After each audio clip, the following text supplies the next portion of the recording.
예, 안녕하십니까. 이번 시간에 복지과의 근거와 논리와 동기에 대해서 설명을 드리도록 하겠습니다. 복지과 등장해서 확대되어가는 현상을 설명하는 그런 이론들을 말씀을 드리도록 하겠습니다. 복지국가라고 하는 것은 대단히 이 대규모적이고 또 복합적인 현상이기 때문에 그것의 등장과 확대를 설명할 이론 뭐 여러 가지가 있습니다. 각각 이론들은 어느 이론이 올바르고 어느 이론이 틀리다는 그런 어떤 차원이 아니고 각각 이론 자체가 사실은 복지국가라고 하는 대단히 큰 현상의 한 부분들을 설명을 하는 것이죠. 뭐 그 중에서도 뭐 좀 더 유력하게 설명한 이론이 있고 아니면 이제 설명의 범위가 조금 좁은 그런 이론의 차이가 있을 따름입니다. 자, 대표적인 이론으로 우리가 들 수 있는 것은 대충 한 다섯 가지 정도가 되겠습니다. 첫째는 보통 일반적으로 우리가 산업화론이라고 부르는 또는 근대화론이라고 부르는 그런 어떤 이론이 되겠습니다. 이 산업화론이나 근대화론은 복지국가의 현상을 설명한 이론뿐 아니고 사회 변동을 설명하는 뭐 유력한 이론 중에 하나라고 할 수가 있겠습니다. 자, 두 번째는 정책 통합국가 형성인데요. 이건 역시 이 복지국가 현상을 설명하는 이론 중에 하나라고 할 수가 있는 것이죠. 예를 들면 뭐 비스마르크 우리가 복지국가 등장해서 대단히 중요한 계기를 형성하는 그런 어떤 사건이 바로 비스마르크가 1880년대 초반에 도입한 여러 사회보험 제도인데 이 사회보험 제도들의 배경에는 역시 이 이제 국가주의자들 또는 왕권 강화론자들의 정책 통합이 그 배경이 되어 있는 것이죠. 세 번째는 욕구 충족과 위험 제할당이 되겠습니다. 복지국가는 다양한 프로그램이 있지만 그 중에 지배적 지위를 차지하고 있는 것이 이렇게 사회보험이 되겠습니다. 이 사회보험은 이제 보험으로서의 어떤 그런 어떤 논리를 갖고 있는 것이죠. 그러니까 리스크 풀링을 통해서 개인의 가족이 가지고 있는 사회적 위험들을 보장하려고 하는 그런 어떤 동기가 깔려 있는 것인데 복지과의 등장을 그런 어떤 보험 논리를 설명하는 그런 이론이 되겠습니다. 네 번째는 계급정책 재분배 논리가 되겠습니다. 이것은 복지과의 등장을 정책 맥락에서 설명하고자 하는 즉 시장에 맞서서 시장에 저항을 해서 어, 재분배를 강조하는 그런 어떤 뭐 그걸 주도한 그런 어떤 정치 세력이나 정당은 역시 좌파 정당 또는 뭐 중도 좌파 정당이 되겠습니다만 이런 계급 정치의 이 맥락에서 복지의 등장을 설명하는 이론이고 흔히 이제 이론을 가리켜서 이제 권력자원론이라고 이제 부르고 있고 또 이 권력자원론은 복지국 확대되는 과정을 가장 잘 설명하는 이론으로서 꼽히고 있습니다. 물론 뭐 나중에 설명드리겠지만 사실 1980년대 이후에 이후는 복지국가의 팽창되는 시기가 아니고 복지국가가 축소되는 시기죠. 우리가 그것을 가리켜서 리트렌치먼트라고 하는 그런 용어를 사용하는데요. 복지가 축소되는 시기에는 이런 어떤 권력자원론 또는 계급정치 이론이 이론의 적합성이 떨어진다는 그런 어떤 주장, 그런 어떤 주장들을 많이 하고 있습니다. 그다음 세 번째는 고용주와 복지 국가가 되겠습니다. 공주와 복지 국가는 보요시 이론에서 주장하는 그런 어떤 이론인데요. 보요시라고 하는 것은 Varieties of Capitalism이죠. 자본주의의 다양성론이라고 부르고 뭐 이 이론은 2000년대 출현한 이후 한 20년 정도 시간이 흐른 지금까지도 사실 비교정치 경제학의 가장 유력한 이론이라고 할 수가 있겠습니다.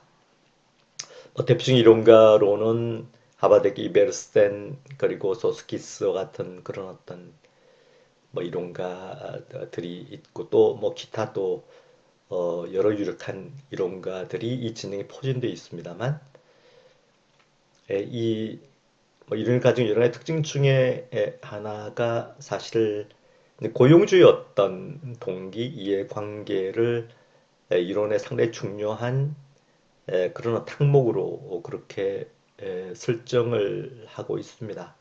그래서 이 이론 진영에 속하는 몇몇 이론가들이 상당히 이제 뭐 기존의 어떤 상식과 또 기존의 연구와 좀 구별되는 그런 아주 새로운 어떤 이론을 주장을 했죠. 그 이론이 말하자면 뭐 시장이나 또는 기업들이 또는 고용주들이 복지의 등장에 반대한 것이 아니고 저항한 것이 아니고 어쩔 수 없이 복지가 수용한 것이 아니고 좀 적극적으로 그러니까 기업의 이해관계에 따라서 복지과의 특정한 프로그램 뭐 특히 이제 실업보험 제도의 어떤 등장 배경 속에 사용주들의 어떤 이해관계 나중에 뭐 자세하게 말씀드리겠지만 그런 숙련 노동자들을 확보하려는 그런 어떤 사용자들의 자기 이해관계에 따라서 적극적으로 실업보험 제도의 그런 이제 제도화를 주장했다는 그런 어떤 이론이 되겠습니다. 예, 각각의 이론에 대해서 그럼 설명을 드리도록 하겠습니다. 먼저 첫 시간에 말씀드릴 것은 역시 산업화론 또는 근대화론이 되겠습니다.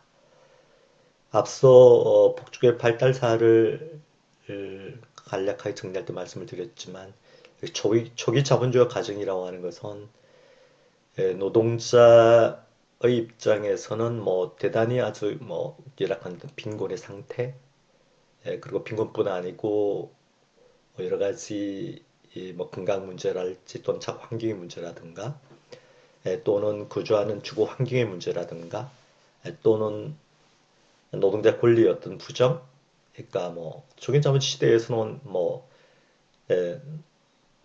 이 단결권, 그러니까 노동조합으로 조직된 권리조차도 이제 부정이 됐고, 또 이런 어떤 또 여러 가지 이제 뭐 임금이랄지 기타 열악한 어떤 근로 환경에 저항하는 노동자의 집합적인 어떤 운동도 사실 억제가 되었으니까요. 뭐 이런 상황 속에서 대단히 노동자들이 열악한 그런 어떤 상태에 처해 있었고 또 이것을 사실 막시스트들은 궁피파테제, 포프라이제이션이 되겠습니다. 궁피파테제로서 이제 정리를 했습니다. 이 상태를 가리키는 그런 것인데 뭐 상태뿐 아니고 전체적인 정치, 경제적인, 사회적인 상황을 가리켜서는 프레타리아라이제이션의 용어를 쓰지만 노동자 상태에 국한해서 이야기할 때는 궁핍화라고 하는 그런 용어를 사용을 했습니다. 그러니까 자본주의적인 발전의 과정이라고 하는 것은 노동자 입장에서 볼 때는 더욱더 이 빈곤화 과정이라고 하는 것이 노동자의 어떤 경제 상태가 자본주의적 발전의 과정에 따라서 개선되는 것이 아니고 지속적으로 이제 이 빈곤화 과정이 심화되는 것으로 이해를 한 이런 게 이제 막시스트의 어떤 이론적 작업 중에 하나였는데 뭐 이런 어떤 공백태제는 사실은 역시 1930년대 케인주의적인 타협 3차 40년대 이후 케인주의적인 계급 타협 이후에 사실은 부정이 되는 것이죠. 어쨌든 많은 노동자들이 사실 빈곤의 상태에서 벗어나서 말하자면 풍요로운 그런 어떤 노동자, 뭐 모든 노동자 풍요로운 노동자로 되는 것은 물론 아니겠습니다만 노동의 상당한 부분이 이제 중간층화되는 이런 어떤 그런 현상이 또 어쨌든 선진자본주의 국가에서 공통적으로 등장을 하게 되니까 궁백태제는 이제 뭐 좀 안 맞는 것으로 이렇게 되어버렸습니다만 어쨌든 뭐 초기 자본주의 시대에서는 이런 빈곤이 만연됐다 이렇게 이야기를 할 수가 있고 이런 비참한 노동자의 상태에 대해서는 지난번에 말씀드렸다시피 엥겔스의 어떤 저작인 영국 노동자 계급의 상태에서 아주 자세하게 그리고 쇼킹하게 이렇게 기술되고 분석이 되어 있습니다. 여러분들 기회가 되면 우리말로 아주 뭐 훌륭하게 번역이 되어 있기 때문에 영국 노동자 계급의 상태라고 하는 책을 찾아서 지금은 아마 거의 절판이 되지 않았을까 싶은데 아마 도서관에서 구할 수는 있을 것 같아요. 대단히 유명한 그런 책이고 굉장히 또 뭐 그냥 기술식으로 되어 있기 때문에 재밌게 읽을 수 있는 그런 책이 되겠습니다. 예, 뭐 그 당시 초기 자본 시대의 경제 이념 중에 하나가 이제 중상주의라고 하는 것이고 이 중상주의에서는 빈민들을 노동력 공급자로 즉 산업 예비군으로서 간주를 했다는 것이고 뭐 그런 어떤 이념 속에서 산업자본주의 통합은 그러니까 뭐 그러니까 중세 시대의 사회적 결속 안정 물론 중세 시대 자체도 뭐 여러 가지 많은 문제점을 가지고 있었지만 어쨌든 그 중세 사회의 그런 어떤 사회적 상태를 그야말로 뒤흔드는 혁명적으로 뒤흔드는 자본주의라고 하는 것은 그런 어떤 동학을 가지고 있었으니까요. 그러니까 자본 초기에 엄청난 그런 어떤 고통과 또 빈곤, 도시 문제, 또 여러 가지 뭐 다양한 어떤 사회 문제들을 초래를 했죠. 뭐 그러니까 뭐 많은 사람들이 특히 이제 이농민들이죠. 이농민들이 생존에 필요한 소득을 얻기 위해서 불안정한 노동시장에 뭐 전적으로 의존하지 않을 수 없게 되는 그런 어떤 상황이 만들어지게 됩니다. 하지만 뭐 이런 상황 속에서 그러니까 고통을 당하는 노동자들을 지원할 수 있는 지원해온 그런 수도원과 교회 자선활동과 같은 전통적인 사회 모델은 이제 붕괴되는 것이죠. 막 붕괴되면서 또 새로운 어떤 그런 뭐 이때 사실은 오늘날 이뭐 복지시설과 같은 오늘날 우리가 볼 수 있는 복지시설의 초기 형태 같은 것들이 또 이런 또 이 이제 여러 국가 여러 도시에서 또 출연을 하게 되고 또 뭐 박애주의자들이라든가 또 이제 뭐 또 이 자선 운동가들이 조직한 뭐 여러 가지 좀 더 근대적인 그런 어떤 사회 보체계들이 또 새롭게 출현을 하게 되는 것이죠. 그리고 또 뭐 노동자들이나 또는 빈곤한 그런 어떤 대중들이 이런 열악한 상태에 대해서 뭐 다양하게 또 저항을 하게 되는 것이죠. 또 뭐 개인적으로든 또 집합적으로든 또는 사회적 차원에서 또는 정책 차원에서 또 보통 선거권의 그런 어떤 확보 노력과 함께 국가의 적극적인 그런 어떤 개입들을 요구하는 운동이 시작이 됩니다. 또 뭐 공장 내에서는 노동자의 뜻이 합적인 움직임 그리고 아직 비합법화됐지만 또뭐 초기 노동조합과 같은 조직적 운동으로 전개되기도 하고 또 정치 운동으로서는 또 사회주의적인 여러 가지 뭐 다양한 사회주의 운동들이 또 여러 국가에서 또 전개되어 가는 것이고 뭐 그중 가장 대표적인 것은 역시 사회민주주의적 뭐 그런 어떤 정당 약간 노동자 정당을 운동으로 전개되어 가는 것인데 이때 사회민주주의 운동이라고 하는 것은 우리가 오늘날 이해하고 있는 중도 좌파 정당으로서의 사민주의 운동, 사민주의가 아닌 그야말로 급진적인, 그야말로 자본주의사를 전복하는 것을 지향하는 급진적인 정식 운동으로서 오랫동안 사실은 세력을 떨치게 되는 것이죠. 어쨌든 근대화라고 하는 것은 사회 보호 압력과 요구를 증가하게 되는 것이고 또 그를 통해서 뭐 사회적 차원의 개입이나 또는 사회 정책이나 국가 개입들이 요청이 되게 되는 것입니다. 이런 어떤 요청에 따라서 국가는 뭐 당연히 뭐 빈곤 구제나 또는 기타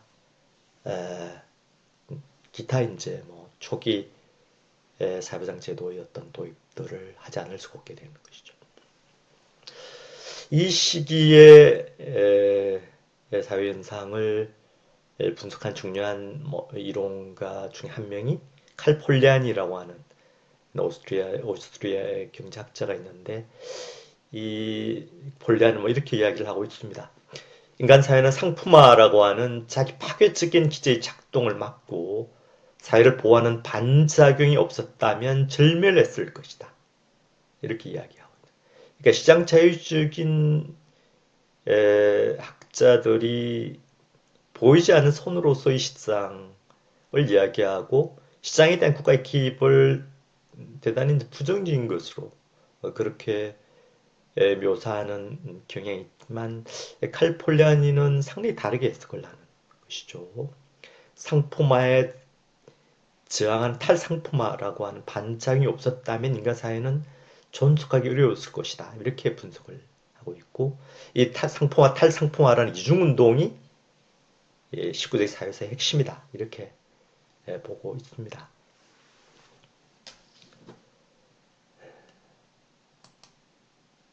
그리고 또 호스봄이라고 하는 또 유명한 또 역사학자, 영국의 역사학자죠. 좌파 역사학자이고 홉스의 저작들은 우리말로도 여러 권 이제 번역이 되어 있습니다. 되어 있고 또뭐 홉스의 자서전이나 또는 평전 같은 것들도 번역되어 있을 정도로 뭐 우리 지식사회에서 상당히 인기가 있는 그런 어떤 대표적 역사학자가 되겠습니다만 홉스는 자기 지작 속에 이런 이야기를 하고 있습니다. 대부분의 노동자들은 자신이 이해할 수 없었던 사회적 재난에 직면하여 헐벗고 착취당하였으며 엄침함과 불결함으로 가득한 슬럼가나 점차 확산되는 소규모의 공장촌 주택에 무리지어 살면서 별다른 희망을 가질 수 없는 생활을 이어가야만 했다. 도시와 공장지대가 아무런 계획도 감독도 없는 채로 빠르게 늘어났다. 노동자들이 거주할 주택은 말할 것도 없고 거리 청소나 수도 공급, 위생 등 가장 기본적인 도시생활 서비스들은 빠르게 늘어난 도시와 공장을 따라잡을 수가 없었다. 이렇게 이야기하고 있습니다. 홉스의 이러한 어떤 진술은 이러한 기술은 사실 뭐 60년대 70년대 우리나라의 상황을 묘사하고 있다고 해도 조금도 사실은 이 차이가 없는 그런 어떤 기술이라고 할 수가 있겠습니다. 우리나라도 뭐 60년대 본격적으로 이제 경공업화 과정이 주의되는데 그 당시 여러 가지 산업단지가 이제 뭐 전국에 걸쳐서 여기저기 만들어지게 되는데 서울 같으면 사실 구로공단이 대표적인 산업단지였고 여기에 섬유산업과 전자산업백 공장들이 대거 들어서 있었고 이 공장들 주변에 이제 이런 아주 뭐 열악한 주거 환경을 가진 그런 주택지대가 만들어지게 되고 아주 뭐 좁은 평수의 집에 노동자들이 무리지어서 이제 사는 이런 어떤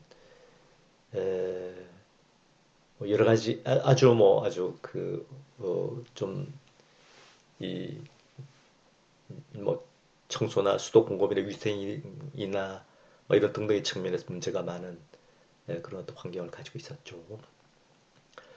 어쨌든 이런 노동의 상품화는 뭐 가공할 결과를 초래했고 또는 상편의 반작용이 결국은 이제 뭐 공장법과 같은 노동 입법 그리고 뭐 노동 상권의 보장 그리고 사회법 입법 형식으로 해서 출연을 하게 되는 것이죠. 하지만 이런 어떤 복지국가의 등장이 구인법 전통과 근본적으로 결별한 것은 아니고 어쨌든 비민구제 구인법이라고 하는 것은 이제 근대 국가의 사회보장 제도의 중요한 내용을 항목 프로그램을 구성하게 되는 이 공적 부조 제도에 와 이제 연결되는 그런 성격을 가지고 있기 때문에 이건 역시 복지의 역사의 토대다라고 하는 것을 지난 시간에도 말씀을 드렸습니다. 어쨌든 초기 세대 복지과 연구자들 대표적으로는 뭐 윌렌스키랄지 러버랄지 커랄지 림링고 같은 이런 연구자들은 산업화 복지과 발전 사이의 인과관계를 강조를 했습니다.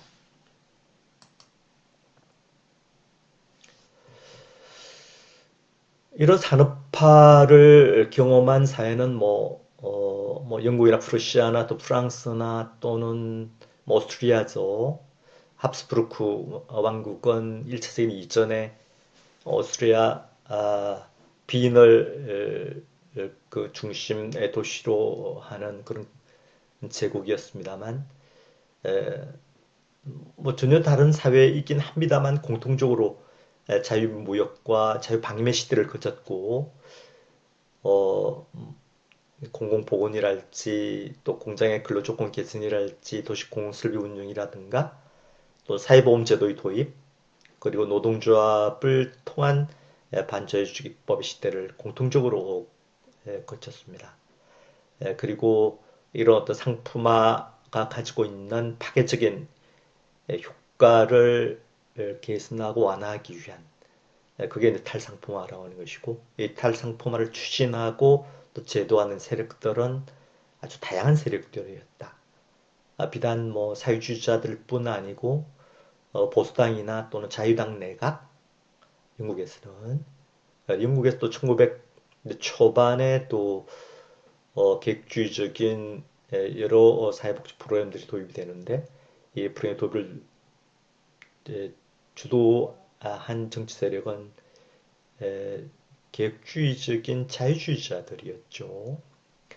그리고 오스트리아 같으면 교회와 교회를 열렬히 지지하는 전투적 지지자들이었고 프랑스 같은 반교회주의자들과 반교권주의자들이 이런 탈상품화 지세력들이었고 독일은 말씀드린 것처럼 왕권 강화론자들이 사회보험제도 도입을 통해서 탈상품화를 위한 획기적인 제도 도입을 했습니다.